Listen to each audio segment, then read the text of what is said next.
Patagonia. The name alone evokes thoughts of wild, untamed country and ferocious, inhospitable weather. But to a climber, Patagonia and the cold granite of Fitzroy are treasured prizes, one of the holy grails of the sport. Half a world away, the desert spires of southeastern Utah are world famous for both their stark physical beauty and legendary physical challenges. This canyon country, this region in southeast Utah, is really a magical place with these beautiful, beautiful red sandstone cliffs and towers. The towers are really stunning. Incredible fingers of rock jutting up in the desert. It's almost like a Martian landscape. Climbing is so much fun because it's an excuse to come down here and really spend some time, really walk around and enjoy the landscape and the natural beauty. Climbing in its basic form is getting from the bottom to the top of something. And it's got something really primal to it. You know, when you're a little kid, you're climbing up on top of furniture, you're going up to the top of the tree, you're climbing over the fence. And I think this is just an extension of that. Steve Bechtel makes his living as a physical strength conditioner in Salt Lake City, Utah. When you're a climber, it's not a run out and do after work sport. You have to try to find a job that allows for time off. I work independently with clients, and so my schedule can be pretty variable. Ty Mack's day job is with a wastewater systems company in Flagstaff, Arizona. I do a little bit of everything, some reading meters, fixing leaks when they break in the water system. It does pay the bills, and I actually do have health insurance now for the first time in quite a while. But for both these men, work is merely a means to an end. Climbing is what they truly live for. Living while you're climbing is always one of the difficult things. If you're not climbing from home, you are having to camp out. We have a really cool vehicle that allows for pretty comfortable living at climbing areas. It's a converted Astrovan camper that's called the Biv, which is short for bivouac. We've got a sink in there, a 3-burner stove, a little refrigerator. It also has a pop top, so even relatively tall guys like Steve and myself are able to stand up comfortably when we're cooking a meal. It's warm, it sleeps people really comfortably. You've got couches, you've got captain's chairs, you've got all kinds of things to make the days better. The more comfortable you can be while you're away from home, the more able you're going to be able to concentrate on the tasks at hand. Look at that, that's so lame. Somebody copied it, you know? Yeah. All over the canyon country, you can find Indian rock art. And in certain areas like this, they're well visited and people have added to them or tried to copy them on the rock, which is really pretty sad. But you know, the more remote you get, the further you get into the backcountry, you start finding really amazing art that may or may not be documented and probably hasn't been messed with by anybody in recent years. And so it's really cool when you can find this stuff and see the traces of a civilization that really thrived out here for quite a while. One of the most celebrated climbing areas in Utah is Fisher Towers. The first climb that we did on this trip was a climb called Ancient Arts. It's a really small corkscrew-shaped summit in the Fisher Towers just up the Colorado from Moab. It's not really aesthetic climbing, but the situation you're in and the summit you get to make it well worthwhile. The top of the tower is only about maybe 2 feet in diameter, and it's several hundred feet off the ground. It's a really spectacular little tower to stand up on and to enjoy the view from. Nope, I'm not gonna do it. I'm gonna freeze and you're gonna have to come get me. In Utah, true summits can be elusive, equally stunning, yet difficult to get to.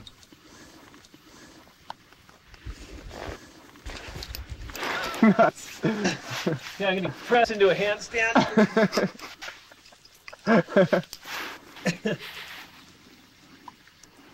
I'm sort of out of practice. There you go, nice.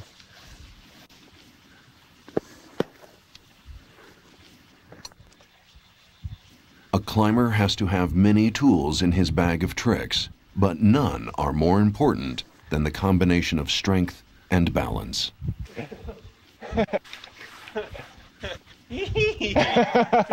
Oh boy. Make Deucey proud.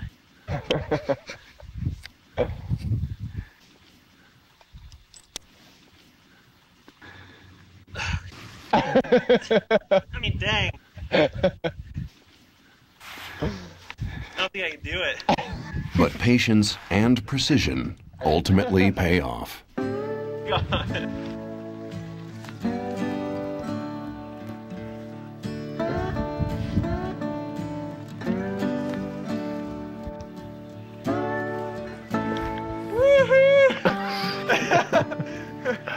Oh my God.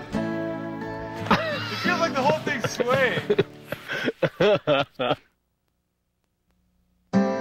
The sport of climbing is multifaceted. There are lots of different ways that people climb. There's mountaineering where you're walking up snow slopes with occasional ice or rock climbing. If you're just rock climbing, it can be anywhere from 3,000-foot walls to 150-foot cliffs where you're just going up one rope length, to climbing even without a rope on low boulders. And that in itself is becoming a sport on its own.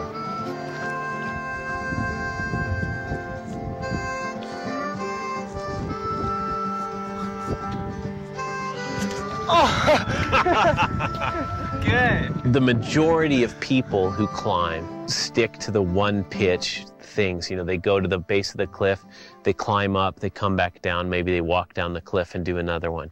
A pitch can be anywhere from 30 to 180 or 200 feet in length, but basically it's a convenient place for you to end the climbing.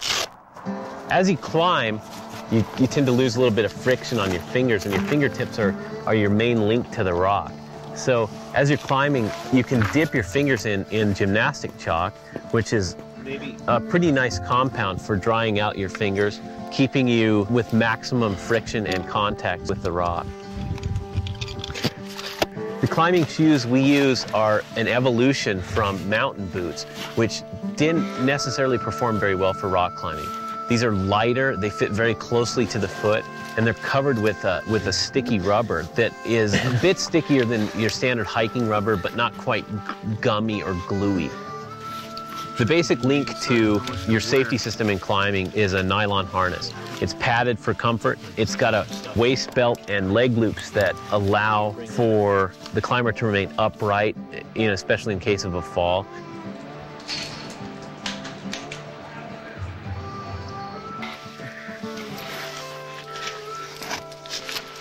As the climber continues up the cliff, he'll be belayed or fed rope by his partner. And generally the rope is fed through a friction device that allows the partner to hold the rope fast if the climber were to fall. You tie the rope directly into that harness, and then that rope is tied to your partner, so you're forming a chain of safety.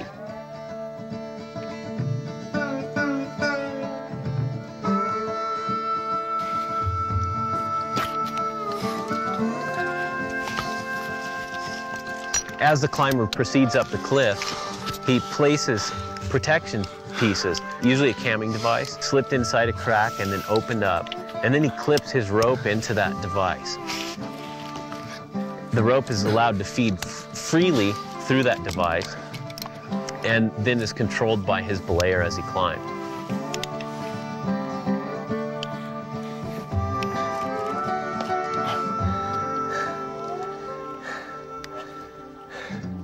While it may seem that climbers are superhuman thrill seekers, the essence of the sport is strictly measured risk management.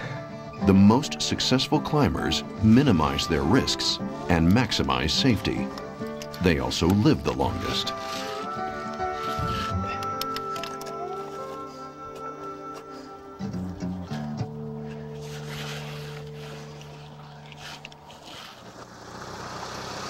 Some of the climbs that we've been doing down here require four-wheel drive vehicles to make it in and out in one piece. So we rented a little blue Jeep Wrangler to get actually down into the basin. And it's been invaluable. Yesterday, we spent almost 5 hours bouncing around these roads that would have torn your average car to absolute shreds. But with a rental Jeep, no worries.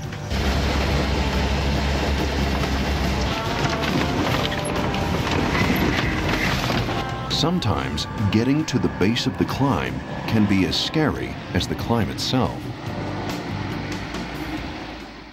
Then we went down and climbed a tower that I've been wanting to climb for years and years, a tower called Standing Rock down in Monument Basin. I guess it's about a little over 300 feet tall, but the way it stands out all by itself and it's very slender little tower, it was really a spectacular setting. And this was the tower with the worst approach. It was a really long four-wheel drive to get in there. Then you had to rappel into Monument Basin.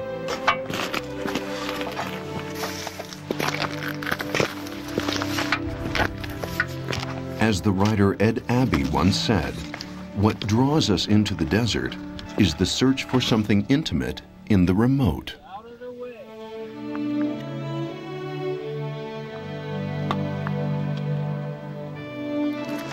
This is exactly what the climbers are seeking. Standing Rock sits in the heart of a remote region of Canyonlands National Park.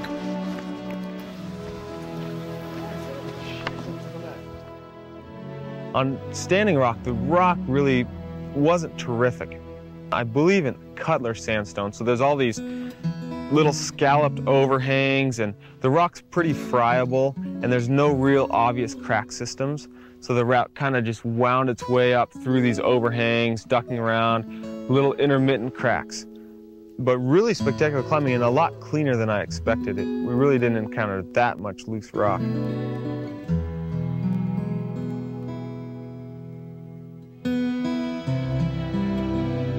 Again, the skill and dedication that Steve and Ty bring to their sport pays off in the most magnificent and awe-inspiring ways. Another successful and stunning desert summit.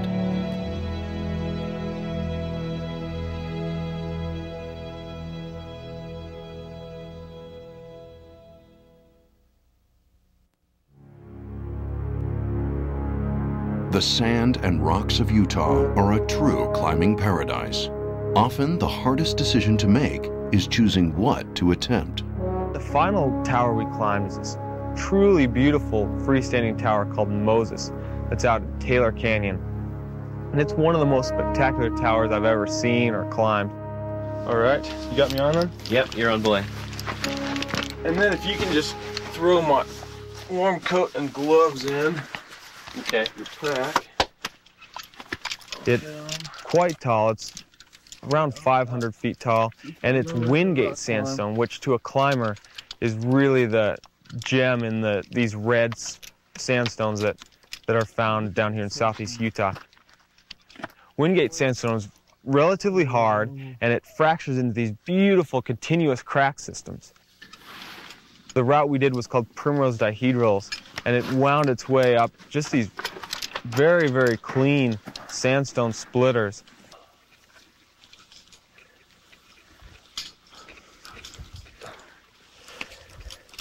Excellent. Ugh, it's kind of greasy. Is that big one gonna fit in there? Sure hope so. In addition to their strength and concentration, Ty and Steve bring an encyclopedic knowledge of the rock to their craft.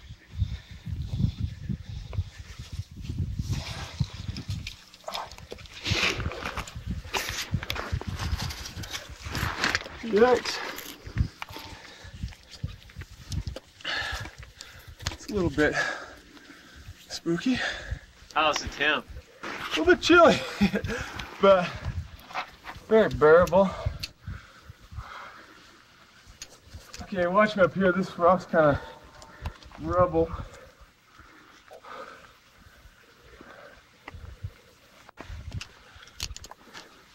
Their countless expeditions and climbing experience has qualified them as virtual geologists.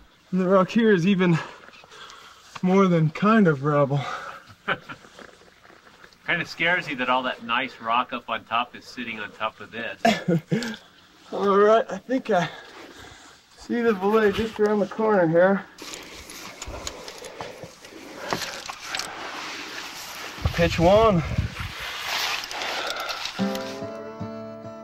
To free climb a route is to climb each of the moves up the rock with your hands and feet, using your ropes only as protection against a fall.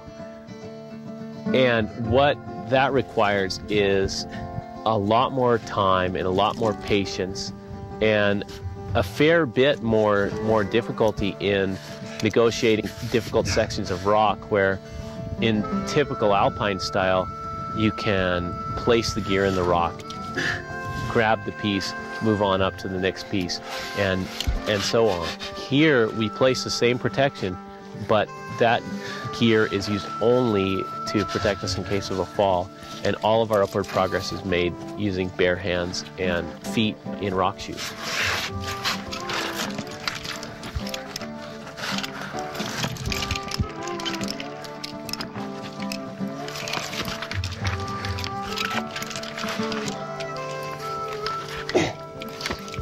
Free climbing is the utmost physical expression of precision and repetition.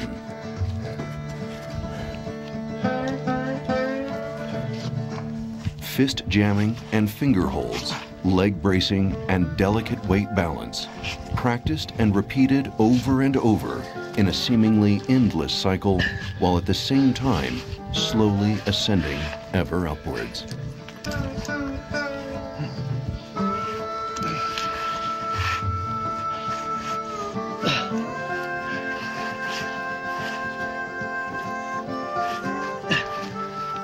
Taking turns belaying and leading, Ty and Steve methodically work their way up the cracks of Moses Tower, freeing pitch after pitch towards the summit.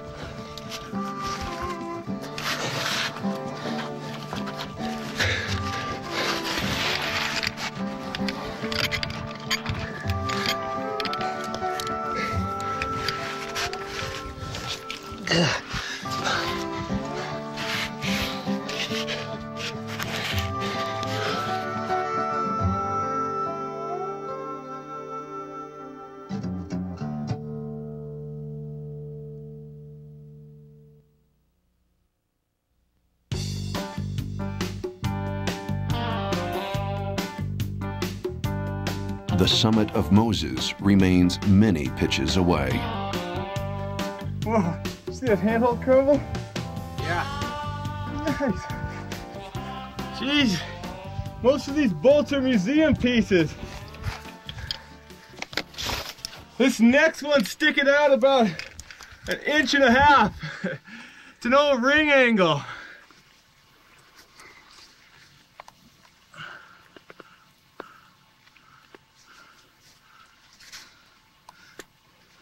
Climbers from earlier generations have left their marks in more ways than one. On some routes, protection has been bolted directly into the rock, a controversial but nonetheless helpful legacy. All right, let's slack. All right, I'll come back down to the rest. All right.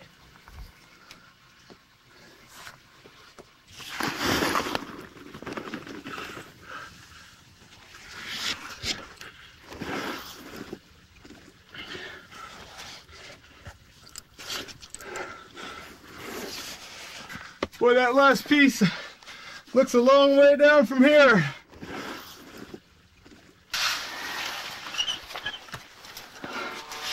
Woo! Woo! Pumpy! Sweet! A rock ledge offers welcome respite after a particularly difficult pitch.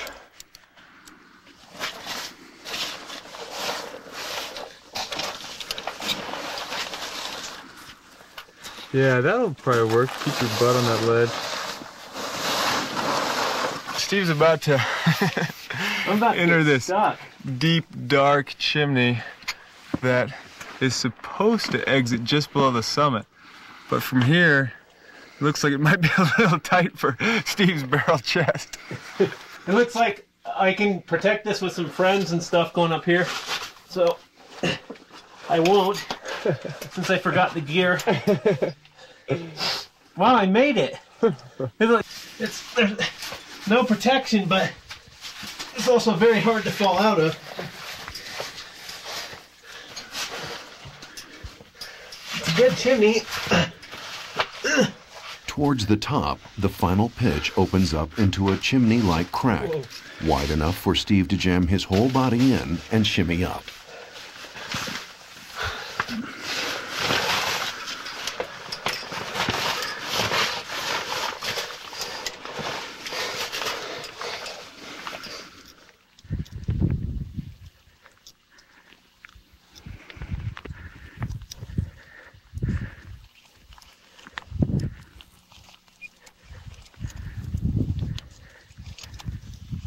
Looks like about 10 feet to the top. I'm gonna run on up.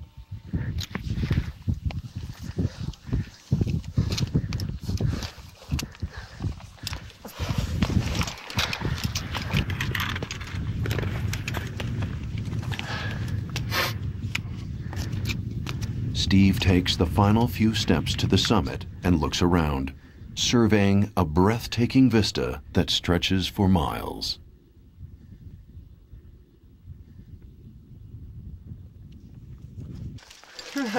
Well done. Yeah, awesome. And we may make it back before nightfall. Jeez. Look at the drop off this like, side. Yeah, if you look off that edge, it's straight down. Long way to the bottom. This is definitely some of the wildest terrain on the entire planet. Here, I'll just hold on to this. I hope you don't mind.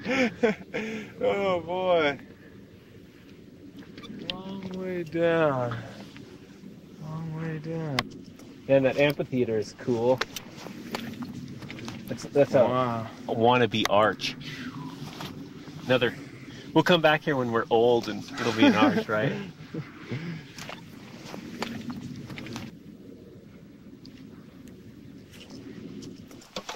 You're starting to move the burn. Yeah, look at this. Moses Summit Register. Placed. Does it go back quite a while?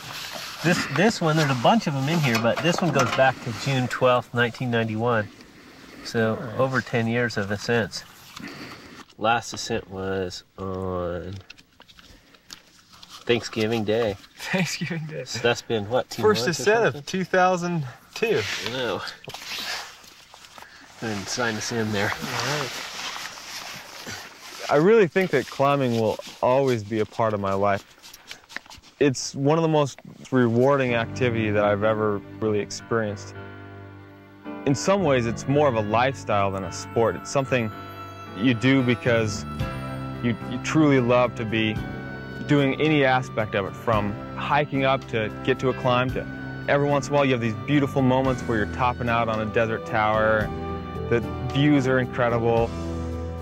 Climbing is what I'm about, and it's a strange thing to define yourself finally in your life. When you're young, when you're in high school and when you're in college, you're always trying to figure out where you're going. And there are really very few things in life that feel really, really right when you first come across them. But climbing, it feels right.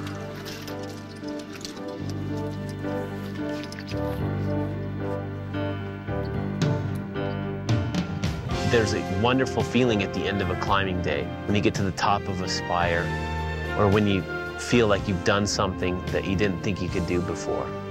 And the more positive experiences and the more successful moments you can have in your life, the more positive I believe your life can be. In Utah, Steve and Ty have experienced the sheer joy of climbing. Will they be as successful in the snows of Patagonia?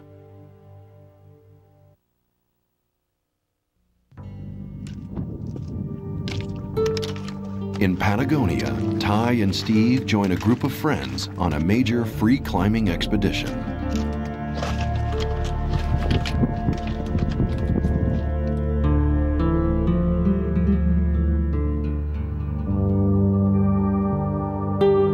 I first heard of Patagonia about the time I was in high school, and to me, just as a beginning climber, I saw that as the ultimate goal of climbing. You know, it's hard to get to.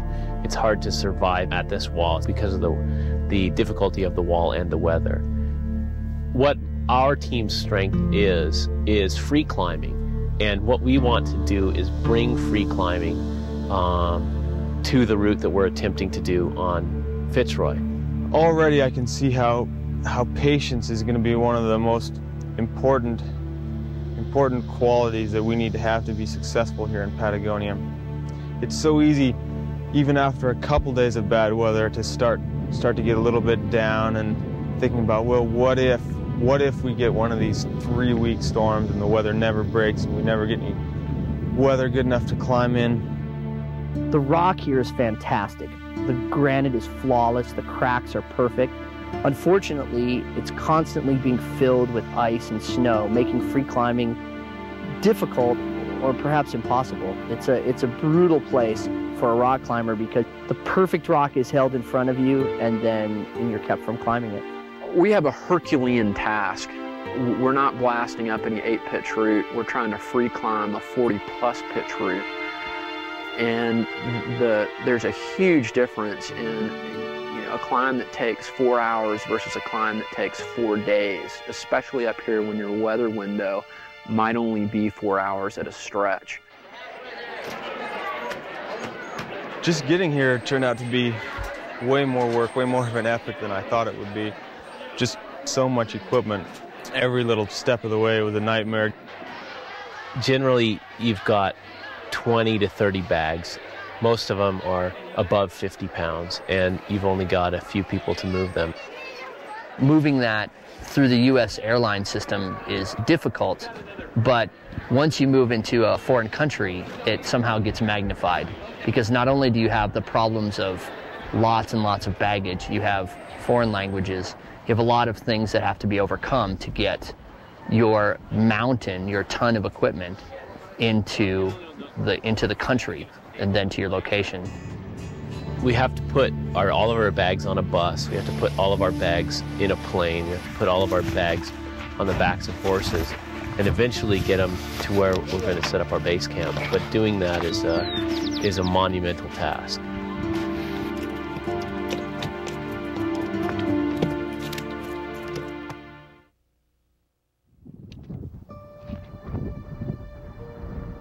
The base of Fitzroy's granite is a grueling slog, many hours and climate zones away from the expedition's main camp.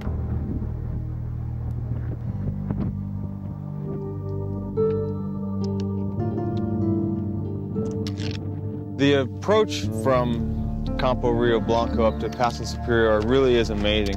You walk from this relatively placid beach forest for only about an hour uphill, and you crest the moraine up by the Lago de los Tres, and immediately you're in a different world. Usually you're greeted by 50 to 75 mile per hour wind gusts, and all of a sudden you're in the world of rock and snow. And the wind is being funneled down from the mountains down that lake. It's like a giant wind tunnel, and suddenly you're facing winds that we clocked at over 80 miles an hour. We brought these little handheld barometers that give you a reading on the barometric pressure, which is really useful, but it's just up and down like crazy all the time, which makes a great instrument practically useless just because the weather is unpredictable here. Woo! 73 miles per hour! No, 73. The wind here is unstopping. just without end. It reminds me of the sound of avalanches continually falling. You've got both your ski poles out and you're leaning hard into the wind. I mean, so hard that even with the full pack on, leaning into it, the wind is blowing you over. I don't think you could actually dive into the wind and hit the ground. I think it would push you back. And you traverse around the lake, cross the outlet stream, and then do kind of a tricky little, depending on how heavy of a pack you have, rock traverse with some fixed knotted ropes on it. Probably the most difficult part of the approach. With wind and slippery, runny, watery rocks, made it very, very difficult.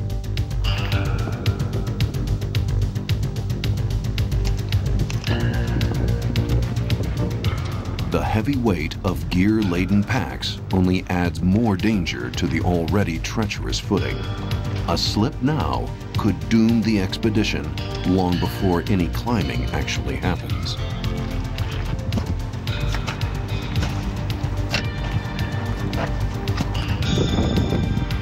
The climbers muscle on, and the foul Patagonian weather worsens. The laborious slog in becomes an even more uncomfortable endeavor. The expedition is fast becoming an exercise in stubborn misery.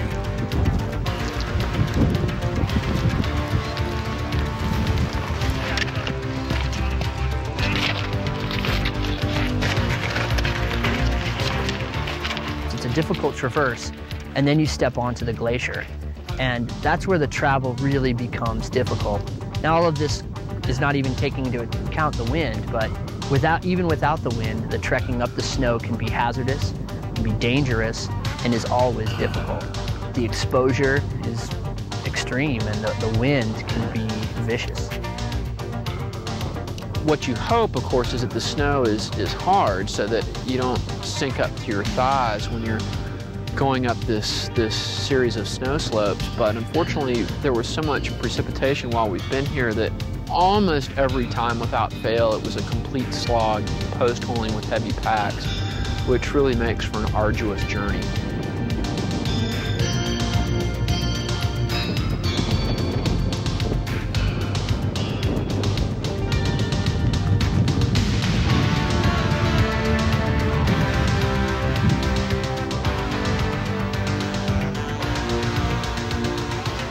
They say back in Wyoming, if you don't like the weather, then just wait 10 minutes.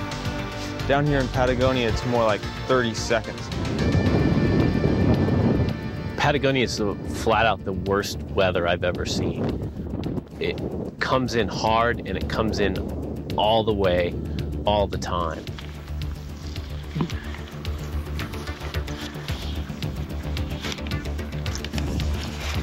The snow conditions have been so bad since we've been here. Multi-hour ordeals of post-holing up to your thigh, extremely tough. Wind blowing down the wall, blowing spindrift in you, even though you're completely hunkered down, you have your shell on. It gets inside your clothes and inside your gloves, and you're soaking wet in a matter of minutes.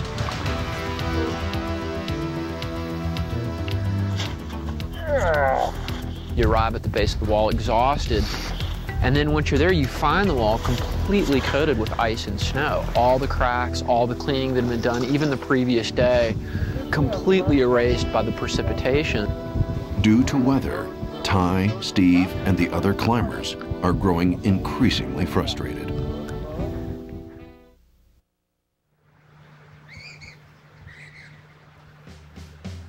Back in base camp, the expedition has settled into a series of routines.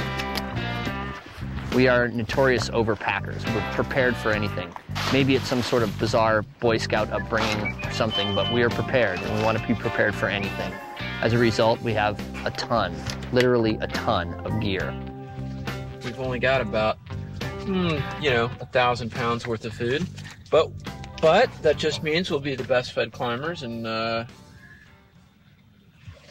Campo Rio Blanco. We have 2,000 pounds of gear. Of that 2,000 pounds, 1,500 pounds is food alone. We eat a lot. That was one of the major positive aspects. We had a ton of different kinds of food, and it allowed us to make some pretty elaborate meals on down days. We spent 3 or 4 hours baking pizzas one day. The Great Patagonia Pizza Bake. Backcountry Cooking 101 with Chef Justino. We've got a little dough inside here. So what we're gonna do is brown that, flip it, add the sauce, the veggies, the cheese. But you have to knead the crust with your fingers. I do? Yeah, don't you have to knead and make pizza crust? Not when it's already in the pan. When you're in a place like Patagonia where there's a lot of downtime because of the storms, you have a lot more time to eat and to think about eating. So food, more or less, is dominating our lives. One thing we've learned from expeditions past is that food is critical to success in attitude. And attitude is so important. And so having fun foods that take time to prepare, that are fun to both prepare and to eat, really keeps our attitudes up. So good. Rio Blanco is where most people spend most of their time in Patagonia. Here, the challenge is having the patience to wait for the weather to get good. And some days, all of the climbers will be out of Rio Blanco first thing in the morning and trying to go on the peaks. And, 2 hours later, everybody is back and in the tents for another several days. Okay. Well, we've got a great situation here because there's a plentiful supply of fresh water. There are lakes above us that feed rivers and streams straight from the glacier into the lake down here. So no impurities, no need to distill it or sterilize it or filter it in any way. The last expedition that I was on was in East Africa, and we had to have the water transported on camels, transported by porters, and then boiled and purified before we could drink it. And every ounce of water there was as precious as gold. And here, this is potable water straight out of a river that is a rare thing in this world anymore. And for us to be able to walk, 100 feet and dip a cup into the river and drink is an incredible blessing that I will not take for granted. Oh, nice. Jesus. To stay psyched in Rio Blanco, one of the things that climbers have done here is built almost a training circuit, which includes an old dead tree with some edges hacked into it so you can do pull-ups and climb up and down on this tree. You're about the size of a shadow of any human. Oh! There's an overhanging ladder that you can do laps on going up and down. There are pull-up bars, and there are all kinds of different, balance beams and things like that just to keep people psyched. Shadow of my former ice climbing self. The downtime is always the most suffering part for me. The wind doesn't bother me, the rain doesn't bother me, the work doesn't bother me. What bothers me is being forced to sit still. We just have to be patient, sit out these storms, and then if we ever do get that break, we just really need to jump on it and get a lot of climbing done, make a lot of progress, and work really hard. And also be doing things while the weather is poor that will enable us to make that rapid progress once the weather does, and we trust that it will, break. But betting on weather in Patagonia may turn out to be a losing gamble.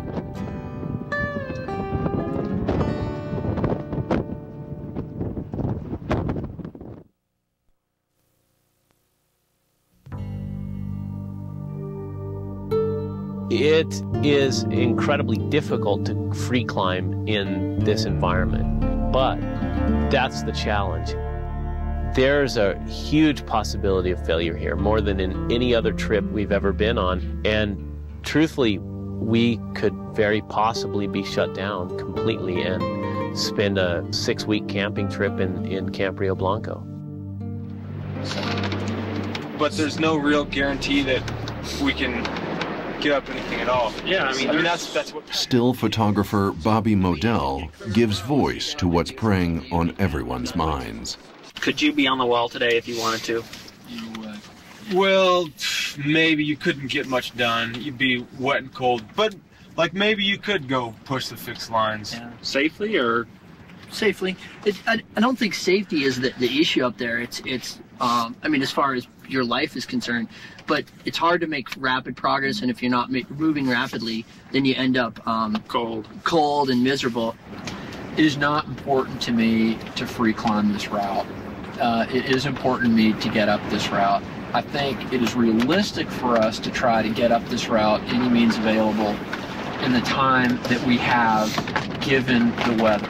I think to free it would require several days of excellent weather just to clean the damn thing. But if the team is committed to freeing it, by God, I'm going to work my ass off to try to make that happen. We didn't come to Patagonia because we knew we could climb the route we're going to try. If we did that, we'd already be at the top of something. What we came here to do is to challenge ourselves and to try to take a step forward for all people and to show them what can be done in Patagonia. The key for us is definitely going to be to comfortably spend quite a bit of time up at Paso Superior in the snow cave. We're going to have people up there all the time, so when we do get any kind of weather break, we can dash over to the wall and get some climbing done. 4 to 6 hours from camp is a place called Paso Superior. We have dug a snow cave there and have spent a few nights in it. It's not a bad place to live. It's relatively comfortable. It's relatively warm. It never gets below freezing in the snow cave, and it's usually much warmer when people are in it.